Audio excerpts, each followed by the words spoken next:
Hello friends, welcome back to our channel. ഇന്ന് നമുക്ക് വളരെ എളുപ്പത്തിൽ ഒരു ഗ്രിൽ ചിക്കൻ തയ്യാറാക്കാം. അപ്പോൾ അതിന് വേണ്ടിയിട്ട് നമുക്ക് വളരെ ചെറിയൊരു ചിക്കനാണ് വേണ്ടത്. ഞാനിവിടെ 800 ഗ്രാമിൻ്റെ ഒരു ചെറിയ ചിക്കനാണ് എടുത്തിരിക്കുന്നത്. നമുക്ക് വേണമെങ്കിൽ തൊലിയോട് കൂടിയിട്ട് എടുക്കാം, അതല്ലെങ്കിൽ തൊലി മാറ്റിയിട്ട് എടുക്കാം. ഞാനിപ്പോൾ ഇവിടെ തൊലിയൊക്കെ മാറ്റിയിട്ട് നല്ല വൃത്തിയാക്കി വെച്ചിട്ടുണ്ട്. ഇനി ഇതിൻ്റെ മുകളിൽ നമുക്ക് ഫോർക്ക് വെച്ചിട്ട് ജസ്റ്റ് ഒന്ന് കുത്തി കൊടുക്കണം. മസാല ശരിക്കും ചിക്കനിൽ പിടിക്കാൻ വേണ്ടിയിട്ടാണ് ഇങ്ങനെ ചെയ്യുന്നത്.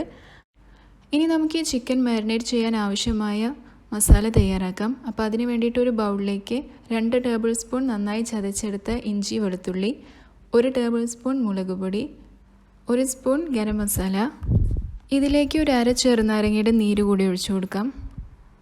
ഇതിലേക്ക് ഒരു 2 ടീസ്പൂൺ അധികം പുളിയില്ലാത്ത തൈര് കൂടി ചേർത്ത് കൊടുക്കാം.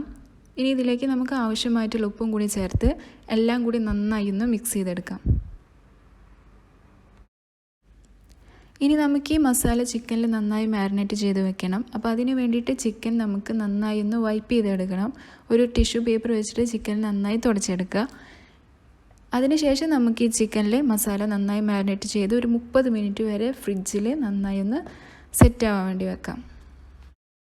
30 മിനിറ്റിന് ശേഷം നമുക്ക് ഈ ചിക്കൻ 1 മണിക്കൂർ വരെ ഓവനിൽ വെച്ചിട്ട് നന്നായി ഒന്ന് ഗ്രിൽ ചെയ്തെടുക്കാം. അപ്പോഴേക്കും എന്തായാലും ചിക്കൻ നന്നായി വെന്ത് വന്നിട്ടുണ്ടാവും. ഇനി ഇതിങ്ങനെ അല്ലെങ്കിൽ നമുക്ക് സ്റ്റൗവിൽ വെച്ചിട്ട് ഇതേപോലെ ചിക്കൻ ചെയ്തെടുക്കാൻ പറ്റും. അതിൻ്റെ വീഡിയോ നമ്മൾ മുമ്പ് ചെയ്തിട്ടുണ്ട്. അപ്പോൾ നിങ്ങൾ ആ വീഡിയോ കൂടി ഒന്ന് കണ്ടു നോക്കണം. ഞാൻ ലിങ്ക് ഡിസ്ക്രിപ്ഷൻ ബോക്സിൽ കൊടുക്കാം. ഓവനില്ലാതെ നമുക്കിതുപോലെയുള്ള ചിക്കൻ തയ്യാറാക്കിയെടുക്കാൻ പറ്റും. അപ്പോൾ നമ്മുടെ ഗ്രിൽ ചിക്കൻ ഇപ്പോൾ ഇവിടെ തയ്യാറായിട്ടുണ്ട്. വളരെ എളുപ്പത്തിൽ നമുക്കിത് ചെയ്തെടുക്കാൻ പറ്റും. അപ്പോൾ നിങ്ങൾ എന്തായാലും ഇത് തയ്യാറാക്കി നോക്കണം. വീഡിയോ ഇഷ്ടപ്പെട്ടാൽ ലൈക്ക് ചെയ്യാനും ഷെയർ ചെയ്യാനും കമൻറ്റ്സ് അറിയിക്കാനും മറക്കരുത്. Thanks for watching.